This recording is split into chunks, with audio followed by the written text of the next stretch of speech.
Our group analyzed the movie John Tucker Must Die, a movie about a group of girls seeking revenge on a fellow student who is the athletic heartthrob of the school. This suburban high school film depicts a lot of typical aspects of the genre of movie, one of those being individualism. With John, no matter what happens to him in the movie or how humiliated he gets, he stays true to himself the entire time. He never fails to maintain his popular status and always has something to say in every situation.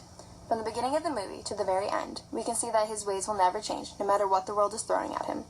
Kate starts the movie as a shy, intelligent nobody, but conforms into a mixture of other people throughout the movie in an attempt to have John fall in love with her.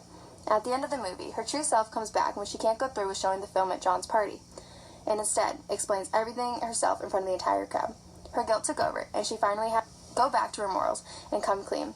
In suburban high school films, it's usually centered around a relationship with a guy. The female protagonist will not be satisfied unless she ends up with him in the end. When Kate leaves all her drama, makeover, and scheming behind, we see that she is back to the Kate we saw in the beginning of the film. She is a true testament of what expressive individualism is, rising above the rest to compete for your true self. Beth, one of Kate's friends, is hinted as bisexual. The mother walks in and Beth says, "Wow, your mom is hot."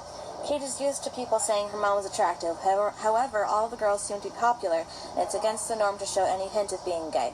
Another scene, Kate is waiting for John to get to the car. She suspects he'll want to kiss her. Beth shows up at the car and shows Kate how to kiss someone. They kiss for a brief moment and then get caught from a boy whom they call a perv. Although it may be normal for gay couples to kiss in public, the two girls are supposedly straight, so being caught by someone is embarrassing and disgusting.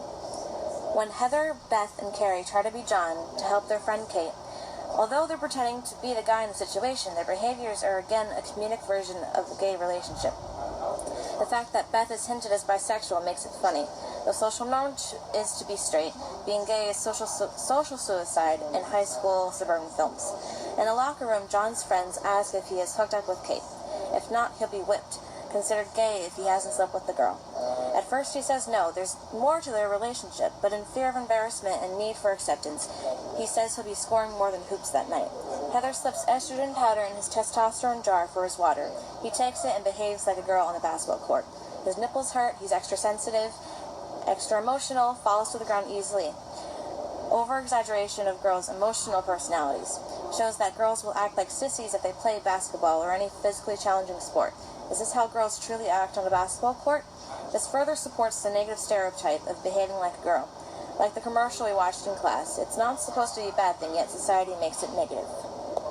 In this movie, just like many other suburban high school films, we see the adult figure being portrayed as the fool with very little authority from the beginning. This is evident when John Tucker winks at the coach who, as a result of John's attention, collapses from a stroke. This highlights what Bullman says, that adults in these movies often are portrayed as amusing secondary school characters.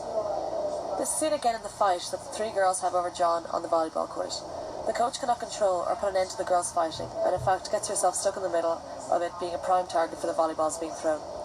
It is Kate, the student protagonist, who puts an end to this fight, not the teacher who is in the authoritative role in this situation. A counter-narrative adult character seen in this movie is Kate's mother. She defies the norm of a typical suburban high school parent who is seen to be absent and ignorant to their child's actions. Kate's mother helps her to regain her identity after she loses it in the chase for John. This argues Bullman's point that adults are not required for middle-class suburban students to discover their identity. And really, academics was highlighted through gym class, detention, basketball, and academics were really focused on there because of the coaches. And coaches were really the only real teachers highlighted in the movie. High school genre typically ignores academic achievements. Focuses on high school as being a primary space for their social activities. Students are not clearly worried about their academics, but stressing about their social status. And a lot of that has to contribute to the characters. They already know that they're going to be graduating from high school, and so they are not really focused on academics in school. They just go through the motions of going to school and really focus on their social lives. Conforming to academic achievements is a threat to their social life and threatens their personal growth.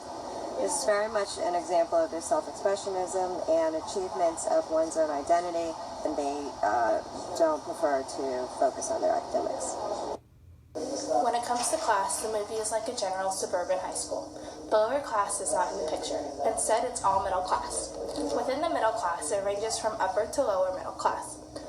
John Tucker is clearly upper middle class because he throws a massive birthday party every year. On the other hand, Katie and her mom are at the end of the spectrum because they are on their own without Katie's father's help. They all are all around middle class because the main characters and most of the school have the money to stay at a hotel for a basketball game. Most high schoolers don't have the funds for a getaway weekend like that.